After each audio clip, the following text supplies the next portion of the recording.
galera, sejam muito bem-vindos aqui ao Concretiza Podcast, é onde as ideias saem do papel e viram realidade. Eu sou Fábio Moraes, sou host aqui do Concretiza e aqui você aprende a liderar, gerir empresas e construir negócios bons e sólidos, porque no final das contas, negócios bons são aqueles que se concretizam. Bom, pessoal, hoje o episódio vai ser muito especial, tem uma galera aqui, né? Normalmente a gente traz um convidado, então, inicialmente eu tô com o meu co-host aqui, Rafa Silva. Rafa é gestor e head de operações na Decora Fit, então trouxe reforço aqui para falar com essa dupla que tem uma história gigante, inspiradora no mercado da construção. Vocês vão saber um pouquinho mais aqui, vou fazer uma breve introdução sobre eles, mas são amigos de longa data e construíram um dos maiores negócios de caixilharia e vidro que tem na indústria da construção civil hoje no Brasil.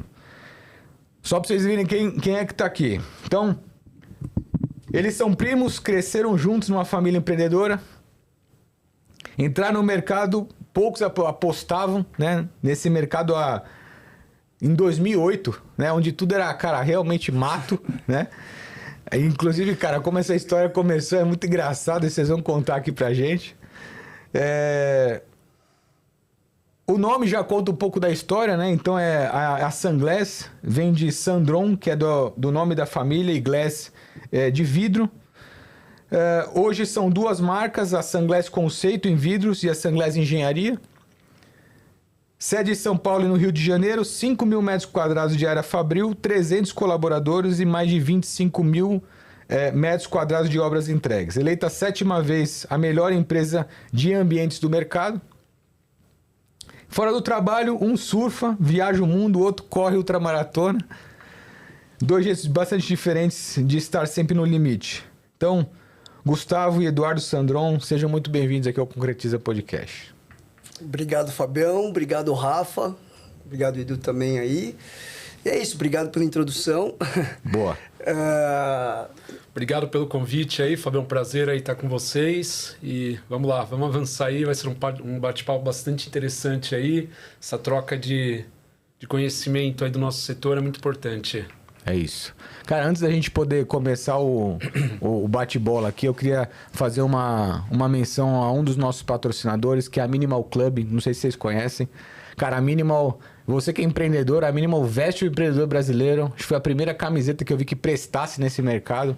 Uma camiseta preta, algodão egípcio, que ela de fato não desbota e não amassa. Inclusive a Minimal mandou, cara. Eu queria agradecer lá o Bento. O Vitão mandou um presente aqui pro obrigado. Du, e pro Gustavão. Show, linda. Vocês já usaram, cara? Cara, boa, muito boa. A camisetinha básica. E o bom é que é simples, né? A gente pegar, vestiu e já era. Você vê que é uma das coisas mais malucas, né, cara? A gente às vezes fica procurando aqueles negócios mirabolantes, mas os caras criaram uma camiseta preta básica, que o negócio no simples e explodiu, cara. Simples que veste bem. É isso, cara. Veste. É isso. Lindona, obrigado aí pelo presente. Obrigado, Fábio. Obrigado, Rafa. Show. Cara, vocês cresceram, obviamente, numa família empreendedora, né? Eu acho que isso pelo DNA, eu acho que já traz muita coisa bacana quando a gente tem esse incentivo dentro da família de alguma forma e a gente poder conectar isso no nosso dia a dia, ver como que as pessoas próximas da família, cara, lidam com os negócios, né? Mas o que, cara, vocês definiram entre si logo no início? Como que foi essa construção da Sunglass? Como que esse negócio começou? Como é que vocês decidiram se juntar para poder fundar esse negócio, né? Lá atrás, quando, cara, de fato tudo era mato. Fabio, na verdade, o se juntar, ele já vem lá atrás, né? Eu e o Gustavo, primos, sócios e com uma relação de irmandade mesmo, né? E nós crescemos juntos, nós tivemos uma relação de irmãos mesmo, né? E chegou um determinado momento que o Gustavo seguiu por um caminho voltado mais para engenharia, eu busquei um outro caminho mais voltado para administração, marketing, enfim. E sempre tivemos aí o gosto do empreendedorismo, né? Algo de fazer algo além do CLT. E em determinado momento nós estávamos trabalhando, ou melhor, ajudando dentro da metalúrgica dos nossos pais. Nossos pais vêm do setor de metalurgia, tá? Na época eles eles atuavam com a linha branca, que é a parte dos gradis, enfim, para geladeiras. E em determinado momento nós sabíamos que ali não era nosso lugar, que nós queríamos algo além daquilo. E dentro de uma dessas viagens que nós sempre estávamos fazendo, eu enxerguei um mercado que na época, em meados de 2008, foi aquela construção, o boom da construção e o conceito da varanda gourmet, né, Gustavo? Que naquele momento ainda começava a engatinhar, as construtoras cada vez mais apostando no local de convivência aí do morador, que hoje acaba se concentrando muito mais na varanda do que propriamente numa sala de estar, enfim, mudou muito isso, né? E naquela época nós enxergávamos o tanto de prédios subindo, as varandas cada vez maiores. E qual o tamanho desse mercado? Quantas empresas tem? Qual que é a penetração atual? E foi aí que o Gustavo, na época ele já tinha saído da Stex, que era a empresa dos nossos pais, estava estagiando, né, Gustavo? Na Clarent, uma multinacional suíça, né? E aí eu vi esse mercado, enxerguei o negócio do envidraçamento de sacadas, falei, garoto, cara, eu acho que a gente poderia inserir esse novo produto, uma divisão dentro da empresa dos nossos pais, né? E o legal é que, assim, desde pequenos, né? Desde crianças, eu e o Edu, nas brincadeiras nossas, era sempre de construir, né? O Concretiza, e imagino você também com Concretiza e seus outros negócios também, o que mais faz com que dê orgulho pra gente do trabalho que a gente faz é realmente materializar um sonho, né?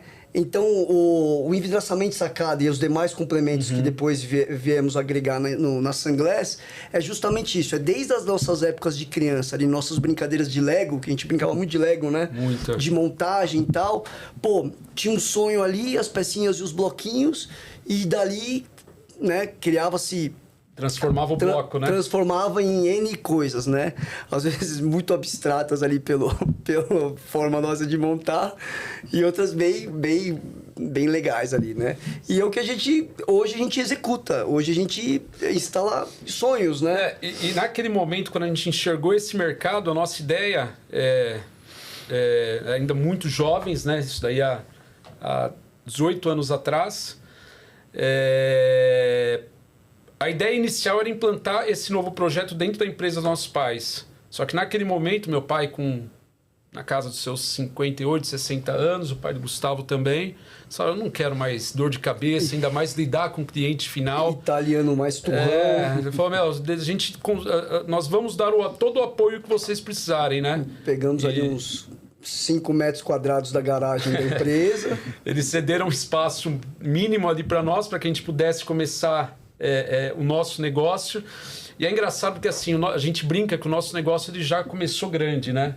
Porque desde o início já saímos com o negócio, com um plano de negócio bem estabelecido, um material gráfico muito bem elaborado e que assim, para quem olhava aquele material gráfico, que na época o gráfico ainda era muito usual, o panfleto, o flyer, enfim, eu olhava para aquilo e falava, não, mas isso aqui é uma empresa consolidada de no mínimo 30 anos no mercado. Mas não, eram 2 jovens ali que estavam iniciando ali a sua história. E naquele momento a gente ficou por um curto período dentro da empresa, de que eles cederam um espaço mínimo para nós. Ficamos ali por cerca de 2 meses e aquele espaço já não cabia mais, né? E naquele momento que a gente iniciou o projeto Sunglass, no início, isso eu costumo dizer que foi muito relevante para nós e com certeza um fator que mudou muito aí todo o nosso crescimento, o nosso alicerce. Porque no início nós éramos quem produzíamos, aliás, vamos voltar um pouquinho atrás. Nós era quem desenvolvia o material gráfico, nós éramos quem prospectávamos o cliente final e naquela época era um mercado muito fértil, era um terreno muito fértil, né? No qual, vou citar um exemplo aí que é engraçado até. Saía eu e o Gustavo com a mochila nas costas, a bolsa cheia de flyer, de panfleto, parava na frente daquele prédião de 250, 300 metros no Campo Belo, Itaim, enfim, que era onde estava o nosso público. E a gente chegava cedo, ficava olhando para a portaria, ficava olhando para os prédios. Como que agora a gente vai conseguir entrar nesse prédio para panfletar, né? Para jogar o panfleto debaixo da... Hoje, se fizesse isso daí, tava os dois na cadeia. E aí nós ficávamos parados lá no carro, a hora que a gente via algum trabalhador, algum pedreiro, alguma coisa no 5º andar, por exemplo, trabalhando, a gente já tinha, antes de chegar lá, mapeado a planta do prédio. Aqui é final 1 é essa face, final 2 é essa, enfim. E todo apartamento que está em obra, o acesso é um pouco mais fácil, né? Hoje, muito mais restrito do que há 18 anos atrás. E aí nós chegávamos na portaria, já tinha contado ali, ó, que é o 5º andar, mapeamento final 1. A gente vai no apartamento 51 para fazer a medição. Obviamente, a hora que o porteiro ligava para esse apartamento, quem atendia o telefone? É o morador? É o pedreiro. O pedreiro está sabendo se veio alguém fazer medição, não veio? Pode subir. Já subia para o último andar, para cobertura, com a mochila até a tampa de panfleto, ia jogando por baixo das portas e nem entrava no apartamento 51, já descia e ia embora direto. E quando eu falo que era um mercado muito fértil naquela época, nós fazíamos essa prospecção pela parte da manhã, quando era final de tarde, 4, 5 horas, e tínhamos 2, 3, 4 contratos aí da prospecção feita pela manhã, da pescaria, né? Então foi assim que a gente começou e a partir desse momento que começou a tomar forma, nós vendíamos, nós projetávamos, nós produzíamos e as primeiras varandas nós instalávamos, né? E põe a primeira nisso. Quebramos muito a cara até dar certo, tá? As primeiras instalações, que o protótipo aceita tudo, né? O protótipo, antes da gente ir para casa do cliente, é um requadro em aço ali, só que tudo em nível, tudo em prumo, tudo lindo. A hora que você chega para a realidade, que é a construção civil do nosso Brasil, é outra realidade, né? Então, quebramos a cara um pouquinho. E aí, voltando, que foi nisso que a gente cresceu, porque nós tínhamos o fundamento técnico da operação, que era a instalação, nós tínhamos o fundamento da prospecção, o fundamento do projeto, enfim. E isso fez com que, a partir de determinado momento, que já não éramos nós quem íamos para a instalação, obviamente que acompanhando de perto tudo aquilo que estava acontecendo, muitas vezes chegava um instalador, mas encontrei uma situação que assim assado, eu não consegui finalizar. Tá bom, mas por que você, ao invés de ter feito isso, você não fez isso? Então, assim, é você ter o poder do conhecimento ali, o domínio do assunto que faz toda a diferença, né? Então, esse foi, acho que, um dos nossos alicerces aí pro crescimento aí dentro desses 18 anos, né, Gustavo? Ah, com certeza. E assim, trabalhamos muito sério, né? Muito firme, né? E eu e o Edu, a gente sempre, desde o início, uma conexão muito boa. Porque hoje em dia, como a gente estava comentando anteriormente, né? Você ter uma sociedade não é fácil, né? E quando você tem uma interação legal, uma junção legal e ambos no mesmo objetivo, né?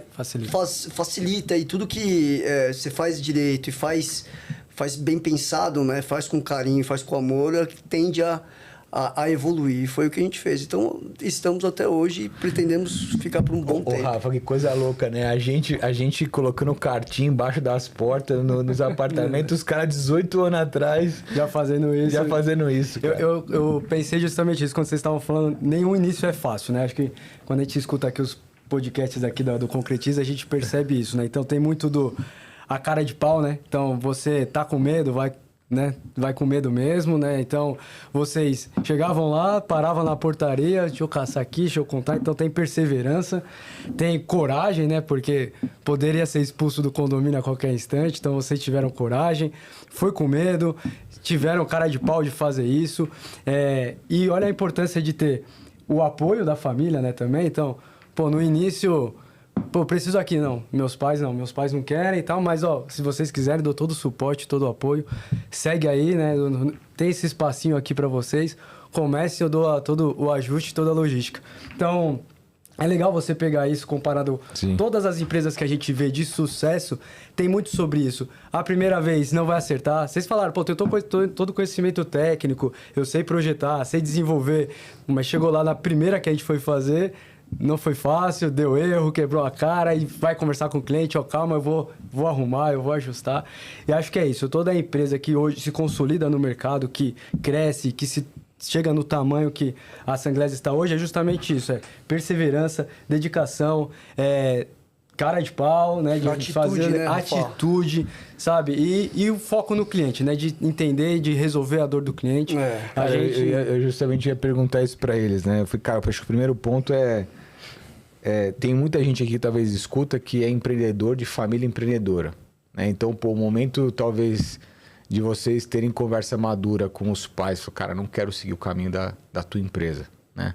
E poder ter esse, cara, mas então tá, toca aí a tua vida e começa teu negócio. Porque muita gente, cara, a empresa tem família, vai trabalhar na empresa família. Sim, né? Então, ou seja, e ter esse nível de percepção muito cedo, né? Então, vocês tiveram isso muito cedo. Cara, não é aqui que a gente vai crescer, não é aqui que a gente vai ficar. E aí, depois, de fato, pô, a gente sabe isso como ninguém também, da importância de você poder saber, na prática, como se executa aquilo, porque isso é base para tudo que você vai construir depois, né? Então tem muita gente, cara, que eu vejo querendo empreender, mas o cara não conhece, o cara não tem profundidade naquilo que faz e, assim, quebra muito a cara. Então, vira e mexe, às vezes o engenheiro vai lá debater, isso aqui não dá para fazer, isso aqui, não dá, filho. Então vamos lá, por que não dá? Né? Não. Então, ou seja, aí você já sabe de core e salteado que o cara tá trazendo e tal. E às vezes pode ser algo muito disruptivo, mas, cara, na grande maioria das vezes, a gente já passou algumas centenas de vezes por aquele problema. Eu peguei 600 obras, né? Eu sei não adianta, cara, você tem a solução, meu. Não tem, né? Tem a solução, você sempre faz tanto aquilo, já viu tanto aquilo, cara, que, sim. E aí um pouco da próxima pergunta, né? Cara, vocês foram eleitos, cara, 7 vezes... né? A melhor empresa de ambientes ali. Para você chegar nesse nível de satisfação, cara, envolve uma pancada de coisas, né? A gente que também está no dia a dia com o cliente final sabe o quão complexo é de você gerenciar a expectativa do cliente, né? E principalmente você ter essa cultura e esse alinhamento entre time interno, porque no final do dia são essas pessoas que te representam perante os clientes, né? Com certeza. Então, como que vocês, cara, caminharam em termos de cultura, porque é uma dificuldade nossa também, diariamente, né? Como multiplicar a cultura e como fazer com que isso pudesse ser multiplicado e chegasse até o ponto de vocês serem tão reconhecidos no mercado. Eu entendo assim, Fabio.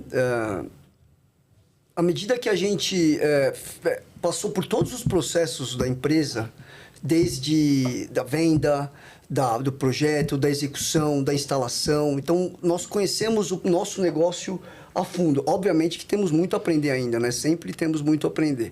Então, nós conhecemos a fundo. E tivemos a oportunidade, naquela época, o nosso principal produto onde nasceu a Sunglass é o envidraçamento retrátil de sacadas, né? Que é o nosso produto Sun System. E não tinha naquele momento, não tinha tantos profissionais formados. Então, nós, até, sei lá, 7, 8 anos de fundação da empresa, nós sempre criamos os nossos profissionais. Então, pegávamos ajudantes, sempre pegamos ajudantes e treinamos os ajudantes. Eles ficavam, não é com 1 semana, 2 semanas de ajudante e depois já pôs para montador. Processo de formação, né? Ficava meses, até anos, se formando a ser um montador. Né? Então, isso tudo, e a gente sempre muito próximo, eu e o Edu, a gente sempre foi muito próximos da operação em si. Né? Até de um determinado momento, depois de um tamanho da empresa, é até uma dificuldade dos donos se desapegarem tanto da operação em si. Né? Que é uma dificuldade que você vai tendo, que a empresa ela passa por ciclos, né, de maturação. Né? E aí, voltando lá do início, acho que o caminho foi esse. A gente termos a oportunidade de treinarmos as empresas, os profissionais, né? E também, nós também fomos nos especializando, né? Que nem hoje, de envidraçamento de sacada, envidraçamento retrátil, a Sunglass é a única empresa que tem a certificação ISO 9001. E colocamos essa certificação ISO 9001 para ser efetiva, né? Não tão no papel ali na... Como muita gente faz, né? Só para ter a credencial. Então a gente foi investindo nisso, né? Ao longo do tempo, de treinamento. É a formação do colaborador, como você bem disse, que no início, como nós éramos muito restrito à questão do acesso a esses colaboradores, que ainda era um mercado que estava começando a engatinhar o envidraçamento de sacadas, nós optamos pela formação desses colaboradores, né? E depois que a empresa começou a tomar tração, no sentido de que abriu a unidade do Rio de Janeiro, logo após veio o segmento da engenharia, né, que começou a entrar outros projetos maiores, projetos de infraestrutura, como a usina hidrelétrica de Belo Monte, enfim, que eu acho que a gente pode falar um pouquinho mais para frente de alguns cases aí como executados por nós. Mas o que nós passamos no dia a dia para todos os colaboradores que coordenam ali, que fazem de fato a coisa acontecer, hoje nós entregamos cerca de 150, 180 projetos mês, é o respeito ao cliente. Para que o cliente tenha de fato uma boa experiência, todos sabem o desafio que é lidar com o cliente final. Muitas vezes você não lida somente com o contratante, que é aquele que assinou o contrato, mas você vai lidar com a esposa do contratante, com o arquiteto, com o mestre da obra, enfim, com toda a cadeia que está envolvida naquele projeto. Só que, da nossa parte, nós temos que enxergar o sacrifício, o esforço que o cliente fez para nos contratar. Tá? Porque o vidro, ele passou... Nós hoje não entregamos vidro, nós entregamos soluções de engenharia. É isso que nos diferencia. Então, passa pela cultura desde da senhora que nos serve o café, da pessoa que limpa a fábrica, ao diretor, enfim, a coordenadora, uma série de engenheiros. É o respeito e a cultura que tem de ter ao cliente. Vamos trabalhar para que o cliente possa ter uma boa experiência. Então é isso que a cultura de uma empresa ela não é formada, ela se vive o dia a dia, né? Todo dia é o reforço daquela mesma ação. Então acho que é mais ou menos por aí. Bacana. A gente fala muito, né, da cultura, né? Que a cultura é algo que é top-down, né? O que o CEO acredita, é o que o founder acredita. E acredito que vocês trouxeram bastante sobre isso, né? A formação. Então, um dos pilares da Decorafit, inclusive, é esse, né? A gente desenvolvemos uns aos outros.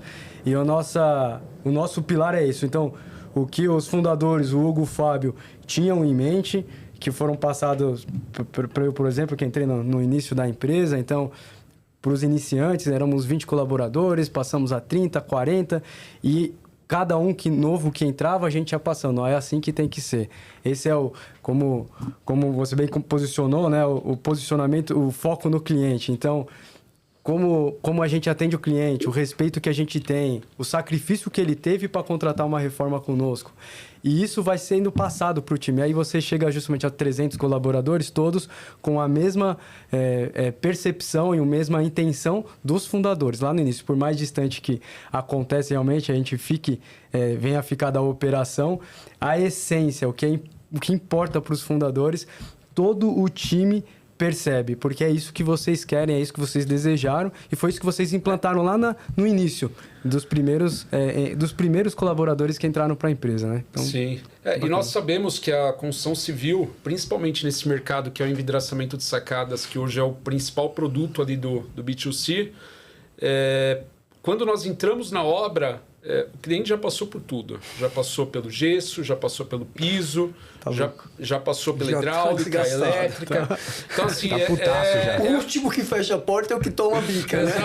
Exato. Então, assim, para nós, e até mesmo para que a gente possa reforçar isso com quem lida, que está no contato ali do dia a dia com o cliente, é dia após dia. Isso. Porque, assim, no início, você pega, por exemplo, um assistente de coordenação que senta ali e pega aquele cliente, o arquiteto, que muitas vezes está já no limite dele, pô, assusta. Então, assim, é ensinar, é aprender,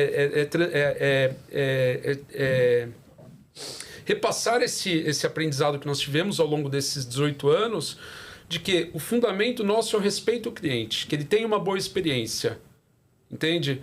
E o desgaste, ele pode ocorrer, muitas vezes ele é verdadeiro, outras vezes não, mas o respeito ao cliente ele sempre tem que existir. Muitas vezes nós chegamos às vezes a fazer alguma vistoria, alguma obra que já passou do limite nosso, que a gente chama que é o 3. Já teve uma vistoria, não resolveu, já teve 2 vistorias, não resolveu, chegou na terceira, às vezes a gente chega na obra. E não foi nenhuma nem 2 vezes que eu já cheguei em obra, bati o olho em tudo aquilo que estava instalado por nós, falou, pode tirar tudo, leva para descarte e vamos montar de novo. Sabe, da porta para fora da Sunglass, da fábrica, cara, todos nós somos consumidores. Você tem que ligar muitas vezes na Enel, na Sabesp, como você quer ser tratado por eles? É com respeito. Mas Então é mais ou menos por aí. Edu, é uma coisa assim, o Rafa comentando agora, você falando, assim, que empresa que não quer colocar foco no cliente e falar que o cliente tem que ser bem atendido? Eu acho que 100% das empresas tem isso como ideologia. Sem Agora, dúvida. as empresas que conseguem, de fato, fazer com que isso vire cultura, cara, eu acho que são pouquíssimas as empresas, cara. A gente, por exemplo, essa boa prática, eu acho que isso mostra um pouco do que vocês têm aí no dia a dia. A gente se mata e eu falo pra galera, eu falei, gente, imaginem que é o apartamento de vocês. Você tá recebendo o teu apartamento, que você vai morar lá. É isso. Imagine, você aceitaria isso aqui? Esse é teu sonho, né? Você tá realizando... A gente tá, cara, transformando um monte de vida, cara. Então, assim, as famílias vão morar aqui. Então, entenda isso como... você quer chegar na tua obra, você quer ver a tua obra, essa zona que tá aqui? É isso, é a tua obra. Você deixaria o teu apartamento desse jeito? Então, é a gente bater nisso todo santo dia que faz com que a galera entenda o tamanho da importância que a gente dá. Então, e é com atitude dessa, cara, refaz. Quebra e refaz. E não só, a gente estava falando semana passada sobre isso, sobre o jeitinho, né? O brasileiro tem a cultura do jeitinho, né? Eu falei, semana passada também, cara, tem vários países com cultura forte. Os Estados Unidos com uma cultura empreendedora, o Japão com uma cultura da honra, né? A Alemanha com a cultura da precisão e o Brasil a cultura do jeitinho, né? Então parece que as empresas aqui, elas só fazem isso para ter o jeitinho e tal. E a gente fica espantado, por exemplo, a gente vai comprar... Cara, eu sou muito fã da Apple, né? Cara, não pelo produto em si, mas o ecossistema que esses caras têm, o nível de atendimento, né? Cara. Liga na Apple com um problema que você tenha. Vai te entender um engenheiro, vai te resolver, senão te troca o teu celular. Ou seja, é um nível de complexidade no mundo, né? Que você fala assim, cara, isso realmente, de fato, é foco no cliente. E passa muito pelo fit cultural, né? Daquilo que foi construído, mas né? Edu, a gente tem a dificuldade disso no dia a dia. Sem com dúvidas. 100, 200 pessoas hoje na equipe. Você imagina esses caras mundialmente? Então é um puta case, né? Que você fala assim, cara, olha o que esses caras estão fazendo. Então, é isso. Parece que as empresas, cara, todo mundo tem essa boa... fala, né? O cliente, mas na prática, no dia a dia, o que você faz para conseguir multiplicar isso? É porque na prática, no dia a dia, a cultura do atendimento ao cliente, ela te dá um custo. Ela te cobra um preço. Então, até quando você está disposto a pagar o preço? Então, aí que é o X da questão. Entendeu? Porque assim, você tem N projetos. Tem aqueles projetos que te dão uma margem de lucro, tem projetos que não te dão aquela margem de lucro, né? Te dão prejuízo. Normal, isso acontece. Só que você está disposto a arcar com aquele prejuízo para você atender realmente aquele cliente? Isso entendeu? aí. Então, você está disposto a pagar o preço? Então, você tem que estar disposto a pagar o preço. Porque só no boca, no vamos lá, você tem que atender bem o cliente. Todo mundo realmente levanta cedo para fazer um bom serviço. Mas muitas vezes isso não faz bom serviço. Só que aí, você vai pagar o preço de refazer ou de pagar o refazimento todo. Né? Então, é o custo, né? E aí que, pegando um gancho naquilo que vocês falaram agora do jeitinho brasileiro, né?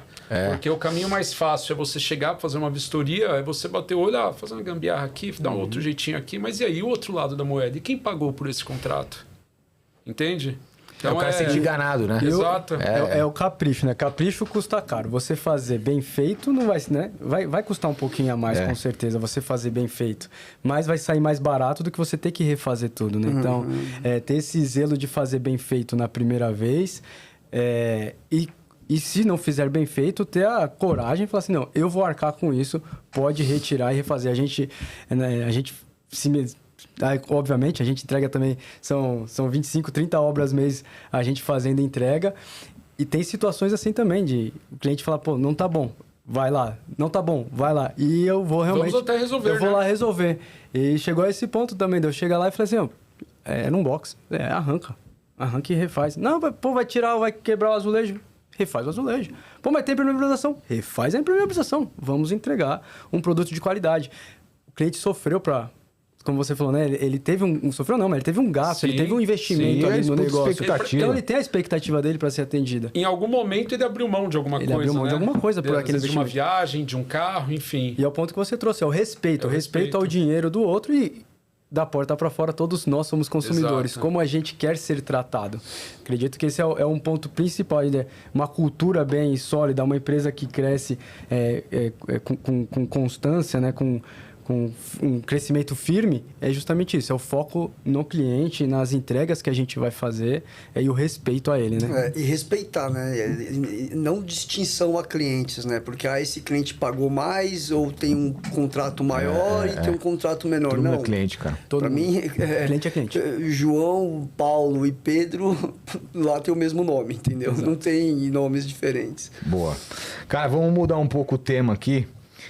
Deixa eu começar pelo Gustavo, né? Gu, você tem um estilo de vida, cara, gosta muito de surfar, de viajar. Eu vejo que, cara, você consegue conectar um pouco dessa leveza da vida pessoal. E como que você, cara, conseguiu equilibrar a vida pessoal, que foi um desafio também que eu passei, eu vejo assim muito claramente um momento da vida que isso aconteceu, de poder, cara, sair de uma pressão, que é uma panela de pressão, a empresa, pepino para tudo quanto é lado, para poder também ser o Gustavo na vida pessoal e equilibrar isso com o esporte, com o estilo de vida que você leva. É necessário, para mim é fundamental, porque você precisa ter o seu momento com a família e o seu momento com você, né? Eu gosto de viajar, gosto de surfar, gosto de jogar meu tênis, inclusive... Vamos combinar o nosso tênisinho. Essa resenha aí vai sair. Estou aqui publicamente marcando o nosso joguinho. Boa.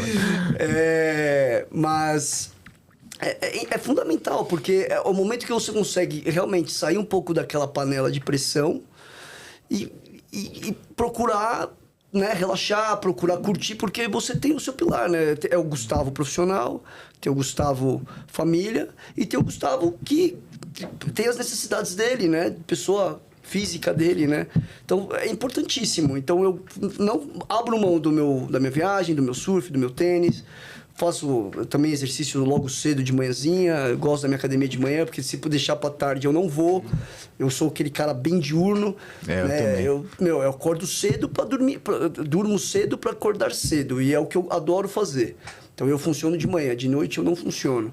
Então, de noite eu gosto de chegar em casa, estar com a minha esposa, estar com a minha família ali, com o meu cachorro, com o Slater, e tá tudo certo, cara. É o que eu gosto. E curtir, armar minhas viagens de surf, fazer meus bate-voltas esporádicos também, para me conectar com a natureza, me sentir vivendo um Gustavo ali diferente do empresário, do cara que tem que estar ali, que também me dá, eu também gosto, também me dá muito apreço, né, pelo que eu faço, mas eu gosto também de ter a minha vida pessoal reservada, de ter a minha vida,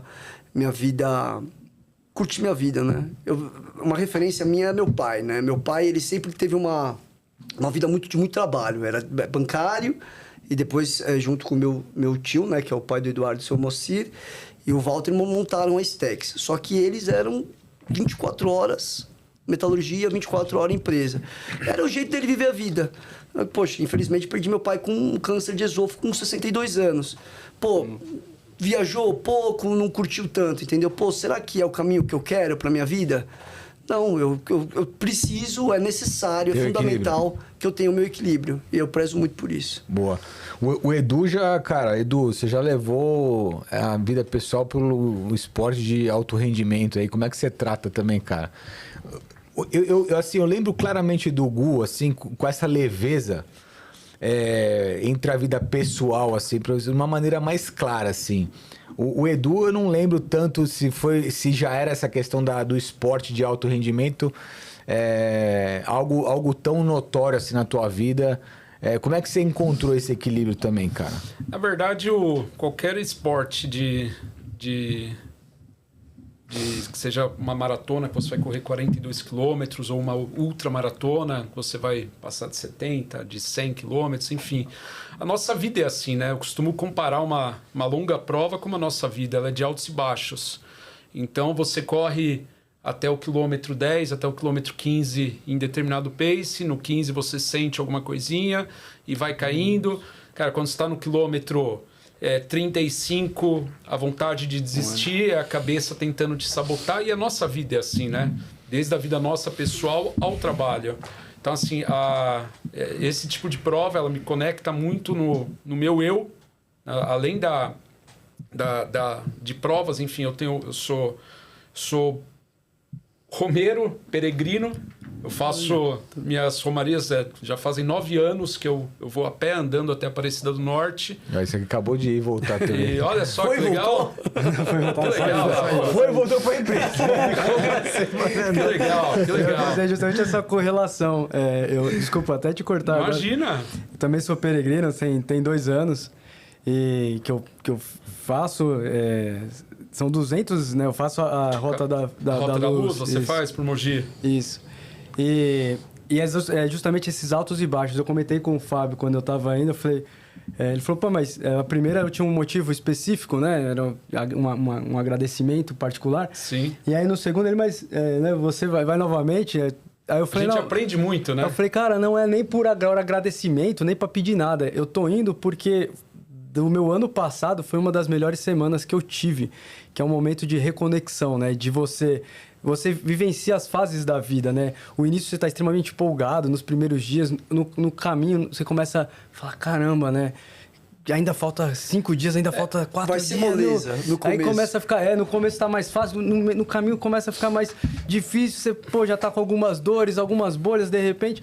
Mas no último dia dá um gás. Um gás, fala, caramba, é isso, eu tô chegando. Falta só 15, 20 quilômetros, 10 quilômetros. Então, é bem... assim, é bem a Rafa, vida mesmo. E assim, né? Pegando o gancho no que você tá falando... a gente se depara com muitas situações que no dia a dia nós não damos o valor, né? Que é a generosidade da pessoa, é a simplicidade, é o acolhimento quando você não está bem. Então, eu assemelho muito isso, que assim, o ser humano precisa disso, tá?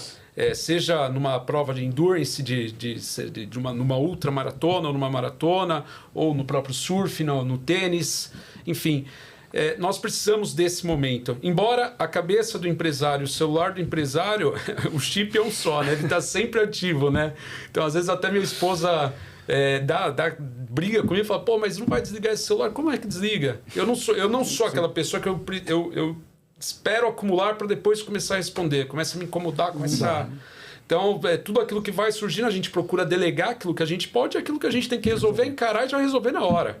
Do que esperar. Exato, porque esperou acumular, daqui a pouco não é um problema que você vai ter que resolver. São 2, 3, 4. Então, essa é a vida do empresário, né? E, obviamente, o nosso dia, a construção civil, ela suga muita energia nossa. Não só do vidro, como qualquer outro material. Vocês que estão aí na Decorafit muito voltado para reformas, retrofits, enfim. Mas... ela suga muito. Então, assim, é importante a gente ter essa válvula de escape. Eu tenho 2 filhos, o Noah de 2 anos e o Davi de 4. E dar o bom exemplo, né? Mostrar realmente a importância do trabalho, mostrar a importância do legado que nós deixamos. E o nosso legado é fazer a diferença na vida das pessoas. De que forma você faz? É isso. É isso aí. Cara, show. Eu queria fazer uma pergunta para vocês, até voltado para o negócio. Eu passei, e a gente vem se descobrindo, né, nessa jornada empreendedora, a gente vem e a gente precisa mudar, né? O Fábio, eu tenho certeza que o Fábio, quando começou a empreender, era hoje é completamente outro. E eu acho que a relação de vocês é muito parecida com a minha do Hugo, né? O Rafa também é sócio hoje, mas o Hugo acabou fundando a empresa comigo, a gente era muito amigo também, quase irmãos, né? E ao longo a gente foi vendo que a gente precisava se dividir, que as coisas precisavam tomar governança de uma maneira diferente, né? Como é que vocês trataram esse tema na Sunglass, cara? Porque, beleza, no começo o cara tá lá, ou instala um, panfleta o outro, beleza. Mas aí o negócio vai crescendo. Como é que vocês, ou quando que vocês decidiram e falaram assim, cara, a gente precisa tomar um nível de governança diferente, e até hoje, né? Quem que hoje... e como é que vocês se dividem na empresa? Como que é o dia a dia entre vocês, assim? Hoje, dentro da Sunglass, nós temos 2 operações, né? O B2C, que ele é voltado para o cliente final. A gente tem um volume de cerca de 150, 180 projetos mês. E hoje é um processo que é muito mais mecanizado, alguns processos robotizados, o que nos dá autonomia para focar em outros negócios. Tá? Obviamente, sempre acompanhando, temos reunião, temos conselho implantado e as nossas reuniões mensais para avaliar indicadores, ver qual setor performou, qual setor não entregou o resultado esperado e aí vai. Hoje, Eduardo e Gustavo, nós estamos muito focados em obras de grande porte, tá? Que já é outra operação, que é a Sanglés Engenharia. Então, em determinado momento, ano passado, por exemplo, o Gustavo esteve focado muito na obra da COP30, né? Que aconteceu em Belém do Pará, uma obra de bastante relevância para nós, uma obra de cerca de 10 mil metros de fachada. Só que não é uma única obra que está rolando ao mesmo tempo, obra de grande porte. Outra de 6 mil metros quadrados no interior de São Paulo. Agora nós entregamos 3 aeroportos, que é Campo Grande, Corumbá, Ponta Porã. Fizemos o retrofit agora do Shopping Vila Lobos, que uma fachada que, para quem não conhece, uma transformação gigantesca ali do que era.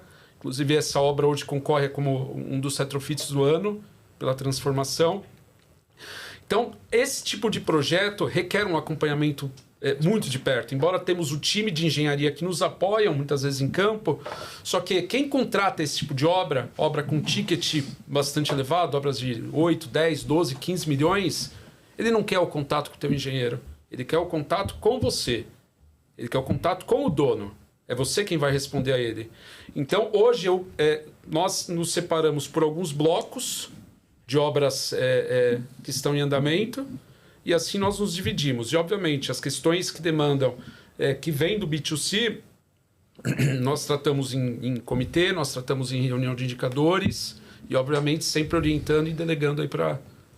eu e o Edu, a gente não tem uma política de, assim, eu sou comercial e você é parte técnica, ou você é executivo, né? Nós nos fundimos, né? Então, o que acontece? A gente sempre é muito bem afinado, eu e ele. Claro que a gente tem nossas divergências e sempre são respeitadas entre nós. Mas a ideia é realmente a gente delega as partes, como digo, comercial ou financeira ou executiva da empresa junto com o nosso time. E sempre em par. A gente evita um pouco dessa separação, eu sou comercial ou você é de instalações, porque a gente entende que a nossa forma de executar a empresa é uma forma global, né? E a gente se divide de uma maneira muito orgânica, é engraçado, porque realmente enquanto um está correndo para um lado ou para algumas obras, o outro está correndo para outras obras. E quando tem um ponto focal central para se discutir, a gente se conecta juntos. Só que isso acontece tudo muito naturalmente, muito orgânico. Não é separado claramente, olha, não, a parte comercial trata-se com Eduardo, a parte financeira, executiva, trata-se com Gustavo. Nós nos conectamos e juntamos, a gente faz essa administração realmente muito conjunta. A gente se separa em obras, de fato, de atendimento a determinados clientes da carteira do Edu, ele realmente executa e a gente sempre troca experiências, né? E as partes das minhas carteiras eu geralmente sempre executo. Então, é dessa forma como a gente se muito orgânica, né? Não é tão exatamente definida e separada. E a operação do corporativo do B2B, ela demanda muito, né? Dando um exemplo, até poucos meses atrás, estava debaixo de obras sob minha gestão, estava com 8 obras. Então, assim, e são obras grandes, obras de grande porte. Por exemplo, Shopping Tijuca, que tem todos os critérios para se trabalhar, o shopping aeroportos. Você trabalhar dentro de um aeroporto é complicado. A operação é o caos. Porque assim, nós só podemos trabalhar nas janelas aeroportuárias que a ENA normalmente determina. E é bastante complicado. Acesso à pista é uma exigência que, assim, para você trocar um colaborador, para você tirar um colaborador da obra e essa movimentação, cara, ela leva um mês. A parte burocrática de documentação, treinamentos, homologação pela ENA. Então, assim, demanda muito de nós. Obviamente, não somos nós quem preparamos a documentação. Só que cabe a nós cobrar para que a coisa aconteça. Em determinado momento, quando você está gerindo 1, 2 projetos, te dá mais fluidez para que você consiga atacar gerar novos negócios, enfim. Agora, quando você está com 8, 10, 11 projetos, sacrificante. É bom ter alguém com quem dividir. Mas o problema é que o meu guarda-chuva está com 8 e ele também está com meia dúzia, está com 8 também, né? É um problema bom. E o ano passado, e os últimos 2, 3 anos para nós, foi realmente bastante desafiador, porque a gente atendeu de fato o Brasil inteiro. Nós tínhamos obra em Belém do Pará, que é da COP30, né? Que a gente fez toda a revitalização ali dos portos, junto com a Vale e a Teixeira Duarte. Foi assim, um projeto muito bacana. Depois a gente pode, se vocês quiserem, a gente entra um pouco nessa discussão. Então, estávamos lá no norte, lá em Belém do Pará. Estávamos no Mato Grosso com 3 aeroportos. Estávamos no Rio de Janeiro. Estávamos em Uberlândia, em Minas Gerais. Lençóis Paulista. Estávamos em Lençóis Paulista. Então, a gente estava espalhado ao longo do território nacional inteiro. Mato Grosso, na Fazenda. Fazenda, enfim. Então, realmente, foi bem desafiador para nós. E foi uma situação bem bacana. A gente conseguiu implementar fábricas, pequenos polos e pequenas fábricas em todos esses locais, estados, né? Que são remotos, né? Chegar. Incrível dizer, mas realmente não é muito fácil chegar lá em Belém. E cada um com a sua característica, né? Cada um com o seu perfil de obra, né? Eu lembro quando eu cheguei a primeira vez em Campo Grande, eu saí com uma estratégia de mobilização de efetivo de manda meia dúzia daqui e contrata 10 de lá, né? Braço de lá. Né? Rapaz, quando você começa a rodar em agência de emprego, quando você começa a pedir indicação de trabalho, aqui não, aqui é o agro. Aqui é o agro, ninguém quer ir para a construção civil. Então, quer dizer, todo aquele plano que você fez de mobilização volta para trás. E é assim que a gente vai aprendendo, né? E nessas grandes obras a gente aprende muito, né, Gustavo? Muito. Eu vou citar um exemplo foi uma das primeiras obras que nós executamos aí no B2B, que foi a usina hidrelétrica de Belo Monte. Nós ficamos mobilizados lá por cerca de 4 anos. Na época, era a maior obra de infraestrutura do mundo acontecendo. Tinham cerca de 35 mil operários, trabalhadores mobilizados no canteiro. 35 mil. 35 mil colaboradores. Teve uma de 10 lá, já era uma loucura. É uma loucura, é uma cidade, é rebelião, parece que você é uma loucura, né? Índio. E para nós, quando a gente pegou essa obra, é absurdo, né? Porque assim, a usina hidrelétrica de Belo Monte, ela está localizada a cerca de 90 quilômetros de Altamira. Quer dizer, para você iniciar essa obra, você teve que abrir a mata, teve que abrir estrada, teve que dar acesso. Só que para nós... Como é que a gente chega com uma chapa de vidro plano, saindo de São Paulo, atravessando a Transamazônica e chega em Belém do Pará? Belém do Pará não, na usina hidrelétrica de Belo Monte. 5 dias de estrada. E aí no início, a gente, obviamente, tinha o seguro da carga. A hora que ia desmontar o cavalete para abrir a carga, a hora que chegava lá, 70% do vidro quebrado. Aí aciona o seguro, volta a carga, monta de novo a carga. Quebrou 50. Chegou uma hora que a seguradora falou, amigão, esquece.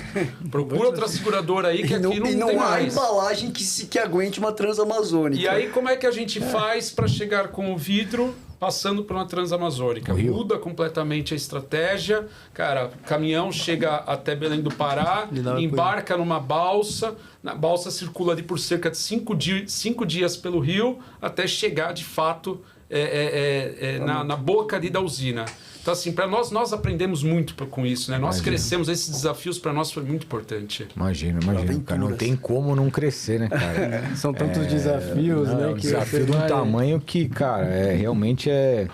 E assim, você planeja... A gente só cresce nas maiores adversidades, né? Essa que é a realidade, cara. Então, você planeja e dá tudo errado. Não, você planeja e assim, você já tem que planejar o imponderável, entendeu? Então, você já sabe que tem surpresas pelo caminho. Nossa, eu trabalhei em obras de grande porte também. Inclusive, uma das cidades que vocês citaram aqui, Lençóis Paulista, eu fiz lá também a fábrica da Bracel. Bracel, justamente essa obra. Né? Vocês estiveram lá também. A sede administrativa? A gente fez a construção dela mesmo lá na...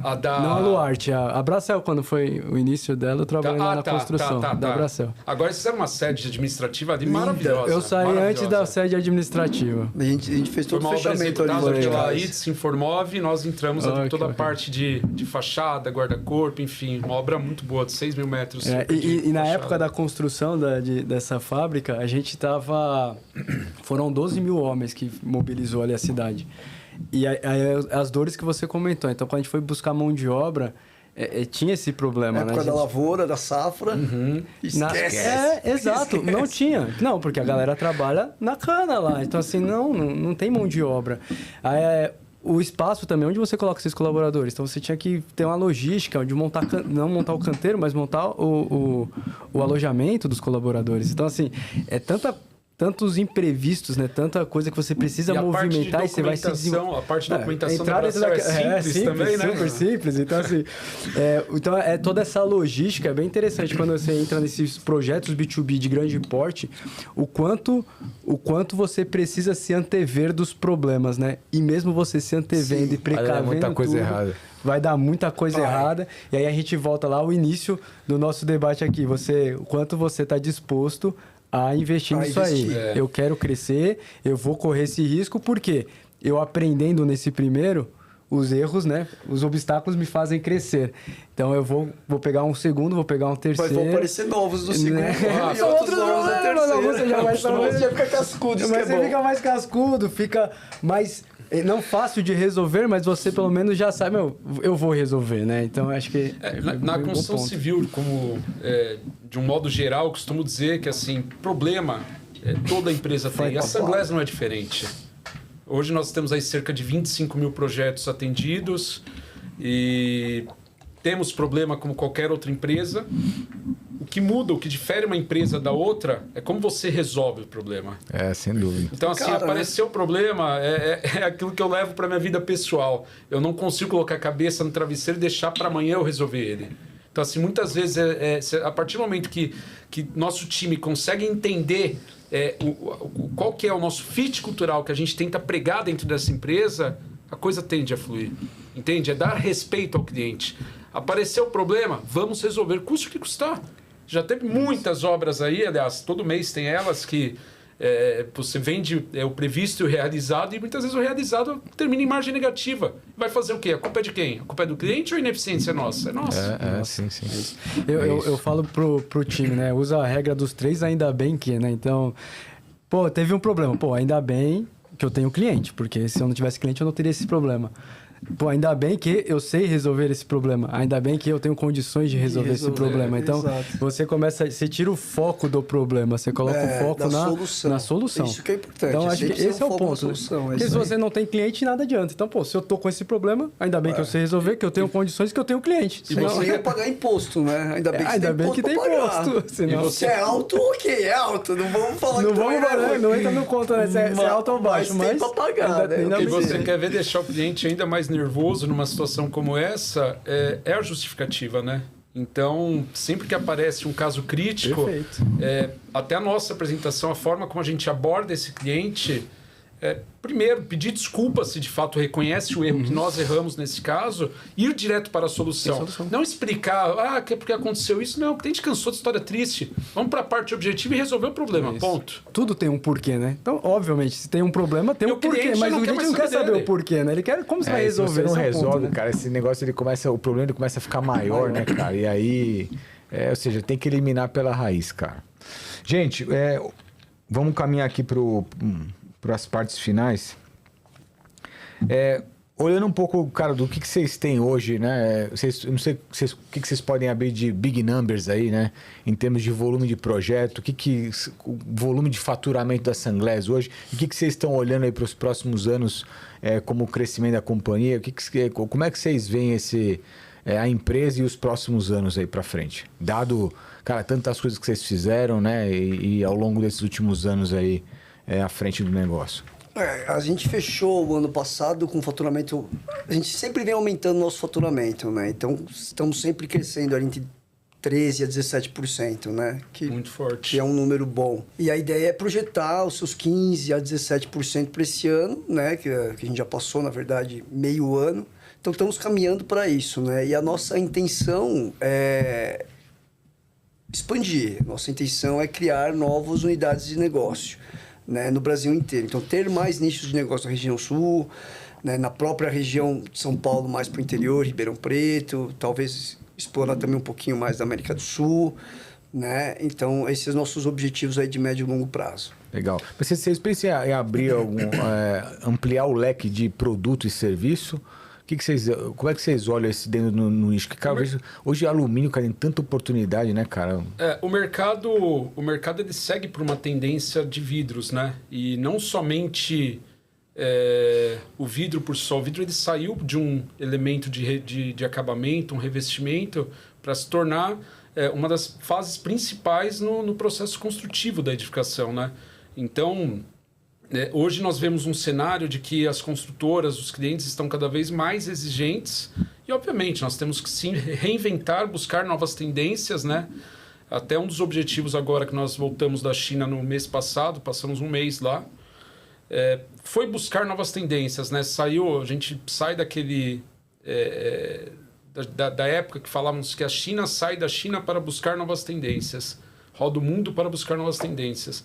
Hoje o mundo vai até a China para buscar novas tendências, porque é algo absurdo que está acontecendo nesse país. No bom sentido de crescimento.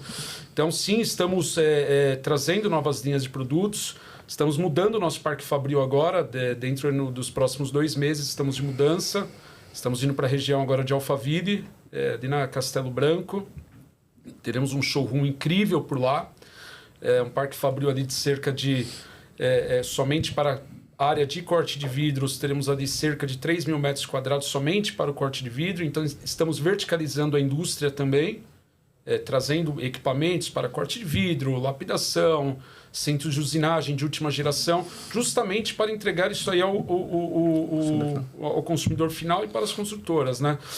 E o que se espera agora desse ano de 2026, o próximo ano de 2027, né? A gente vê que a construção civil, de forma geral, muita gente às vezes fala, pô, mas está em crise, está em crise. Eu não vejo por esse lado, não vejo que está em crise. Eu enxergo que a construção civil ela está mais seletiva. Nós vivemos um momento com taxas de juros alta, crédito limitado. Então, os clientes que nos procuram, eles estão mais seletivos. Eles buscam não somente... obviamente, para atender o budget de determinado projeto, buscam o preço, mas hoje não é somente preço. Hoje não é mais somente isso. O cliente busca, de fato, ali o que é engenharia, de fato, ali o que é transformação, porque nosso setor nada mais é do que uma commodity.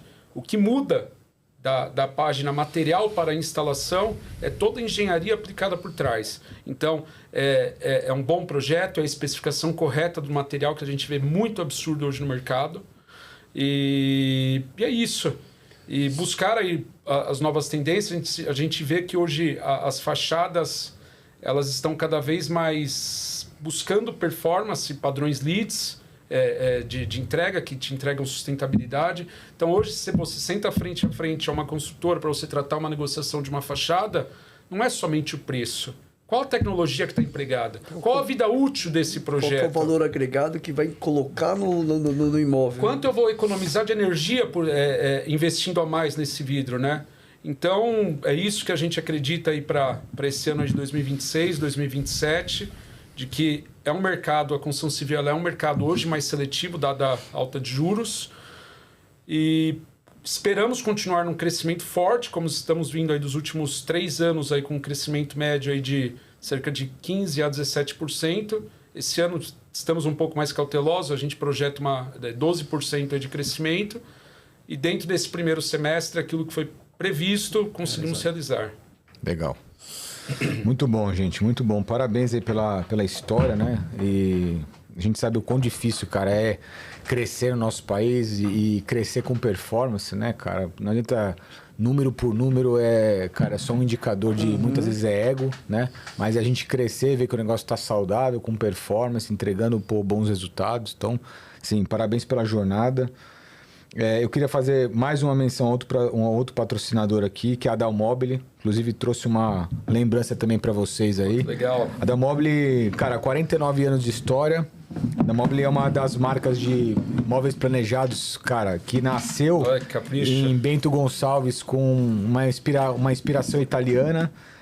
Hoje está lá em Bento, no Rio Grande do Sul, presente em mais de 120 lojas no Brasil e também no exterior. E a gente tem o prazer, cara, de tê-los como um dos principais fornecedores da Decorafit hoje. Então, todos os nossos planejados são produzidos pela Dalmobile. Então, foi uma marca que abraçou muito a gente e traz uma eficiência operacional muito grande para a gente conseguir atender com excelência os clientes. Então, obrigado ao time todo, Norberto, o Thiago, o pessoal todo da Dalmobile, que tem estado junto com a gente aí nesse desafio maluco de reformar o Brasil. Obrigado pelo presente. É isso aí. E, cara, aqui por fim, né? A gente tem um quadro, gente, que chama O Que Te Construiu. Então, se de fato alguma pergunta vocês não estão bastante... não faz parte do dia a dia, mas acho que era legal entender a visão de vocês para isso. Então, cara, um livro ou uma pessoa que mudou a forma de vocês verem os negócios. Bom, começo eu. Assim, o meu grande inspirador na vida foi realmente meu pai. Meu pai foi um cara que realmente me inspirou, é um espelho para mim, né? Então, eu acho que eu fui moldado através dele, né? Não foi nenhum expert, nenhum super né, empresário, nada, mas foi uma pessoa que com princípios, com garra, com a forma como enxerga determinados desafios que a vida sempre nos coloca. Então, ele realmente é uma pessoa que me inspira e me inspirou muito. Meu espelho, realmente, meu objetivo, né? Então, a forma como eu entendo e enxergo a vida veio muito através do que eu idealizo em relação ao meu pai, né? Então, para mim, meu pai foi uma grande inspiração, né? E aí eu vou pegando outras grandes inspirações também, né? O Edu também é uma grande inspiração minha, que é meu sócio, meu parceiro de vida. Enfim, outros tantas pessoas, cada um eu vou pensando ali uma inspiraçãozinha ali, mas assim, acho que no título de me formar como hoje, eu ainda estou também, todo mundo está em formação ali, mas acho que são pessoas que realmente me agregam muito na vida como um todo. Muito bom. E o Edu? É isso, eu acho que a nossa formação passa muito por aquilo que a gente aprendeu dentro de casa, né? Então, acho que a minha opinião é bem próxima do Gustavo, que a minha maior inspiração são meus pais, que foi tudo ali que eu aprendi, são os valores da nossa vida, né? Você tocou no livro, acho que teve um livro que marcou muito para mim, eu gosto de ler também, e acho que foi em meados de 2012, 2014, eu li o livro do Sonho Grande, do Jorge Paulo Lemann. E para mim foi um dos melhores livros que eu li, porque assim, ali você entendia um pouco da importância das conexões, a importância de você pensar grande, até o ponto de você mudar ali uma cultura americana, vou dar um exemplo, né? Que foi uma transação que eles fizeram da compra de uma cervejaria, né? Então foi um livro que para mim marcou bastante, e a nossa formação é o dia a dia, é aquilo que a gente aprende, é aquilo que nós fazemos e o legado que nós deixamos, né? E o propósito sempre maior é fazer a diferença na vida das pessoas. Seja no âmbito profissional, que hoje temos aqui cerca de 300 colaboradores em São Paulo, e na nossa vida pessoal também, né? Então, da mesma forma que nós deixamos nosso legado, nós aprendemos com as pessoas. Muito bom. Cara, se vocês tivessem que dizer uma coisa pro Eduardo e pro Gustavo, para aqueles que fundaram a Sanglés lá em 2008, o que vocês diriam para aqueles dois jovens procurando empreender que estavam começando um negócio? Siga em frente, faça o correto, vai para cima que vai dar certo. Eu falaria, vai garoto, vai na fé que a jornada é intensa, desafiadora, mas ela recompensa. Ela recompensa em vários sentidos, não só o financeiro, né? O financeiro é uma consequência. É uma consequência, mas assim, a forma de enxergar a vida, os desafios que você tem que superar e as coisas concretas que você deixa, né? Eu acho que a gente, olhando para trás, a gente deixou muito legado. Estamos deixando muito legado. E daqui a, sei lá, tantos anos que a gente vai ainda atuar, a gente tem muito mais histórias para viver. Então, são histórias como essas que a gente falou, né? Pô, eu falaria pro Gustavo lá de 2018, Gustavo, você vai viver histórias incríveis como Belo Monte, como obras diversas, de diversos clientes que você conhece, que você vai conhecer na sua vida inteira, de Belém, do Pará, do Rio de Janeiro, Mato Grosso, enfim. Então vá aqui e falo pro Gustavo de hoje, pro Gustavo do futuro, né? Que você ainda tem muito mais para vivenciar. Então segue firme que vai dar recompensador, vai dar certo. A jornada é difícil, mas compensa. Compensa. Cara, muito bom, gente. Infelizmente, cara, a gente chegou pelo fim. Eu podia ficar mais 1 hora tranquilo aqui, porque tem história pra caramba pra contar. É do nosso meio, é um assunto, cara, muito legal e acho que cada dia mais eu fico mais animado, cara, vendo outras histórias de empreendedores, porque a gente sabe o quão difícil é a jornada, o nosso dia a dia é duro, mas eu acho que a gente dando as mãos e escutando boas histórias também, que todo mundo compartilha do mesmo sonho e de lutar por um legado, por uma história, né, e transformação do nosso dia a dia, das pessoas que estão ao nosso redor, eu acho que é o que mais motiva a gente, né? Rafa, obrigado pela parceria hoje, obrigado pelo tempo, por compartilhar um pouco com a gente aqui das histórias. Vou te pedir até para você deixar aí pro pessoal como é que o pessoal te acha aí, e depois eu vou passar a palavra para os campeões aí. Maravilha. Bom, primeiro, eu que agradeço poder participar aqui desse bate-papo extremamente enriquecedor, escutar um pouco da vida de outras empresas sólidas, né, os profissionais que formaram essa empresa, é sempre muito gratificante. Quem quiser me procurar, encontrar aí nas redes sociais, rafaelalves.eng, no Instagram. E estarei aberto aí, entrem lá, conversem comigo, que eu também tenho bastante coisa aí para auxiliar quem está querendo empreender, quem está querendo dirigir aí grandes empresas. Boa.